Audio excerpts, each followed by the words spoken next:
dnešný deň som si vybrala túto tematiku jesennú a je to, čo sa nachádza v mojej jesennej taške. Aj napriek tomu, že toto video je už strašne veľakrát natočené, tak som sa rozhodla, že idem do toho. A ak ma sledujete už nejaký čas, tak ste si mohli všimnúť, že podobné videá, ktoré sú už proste mnohokrát natočené od mnoha youtuberiek, sa snažím ponímať po svojom a natáčam ich zo svojho pohľadu. Takže nečakajte to, že budeme sedieť na tejto stoličke a že vám tu ukážem veci, ktoré sa nachádzajú v mojej taške, ale pekne sa presunieme von. Aby ste vo videu nemali len tých pár klasických vecí, tak som sa rozhodla, že vám ešte ukážem moje najobľúbenejšie taškové kúsky a snaď vás v tom inšpirujem. Takže ak sa vám video bude páčiť, určite nezabudnite hodiť like, taktiež odber, môžete mi kľudne napísať dole do komentárov, aké sú vaše veci, ktoré stále nosíte v taške a môžeme ísť na video.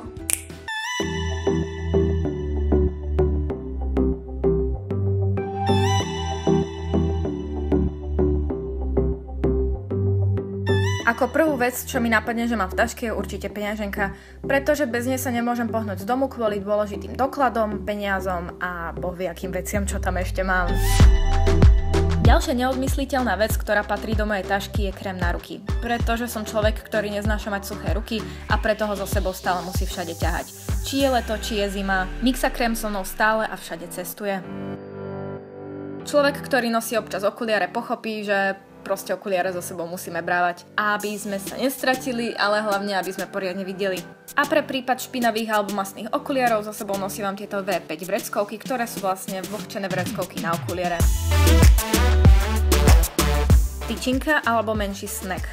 Určite to veľakrát zachránilo a minimálne táto sladká tyčinka so sušeným ovocím je úžasná a mám ju z Lidla.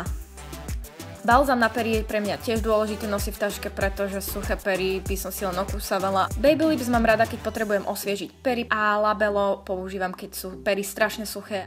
Vreckovky sú asi jediná vec, ktorá nás spája s chalanmi, pretože soplik tečie každému. Určite je pohodlnejšie si vysmrkať plný nos, ako to ťahať do seba, alebo situácie, ktoré by ste asi nechceli zažiť.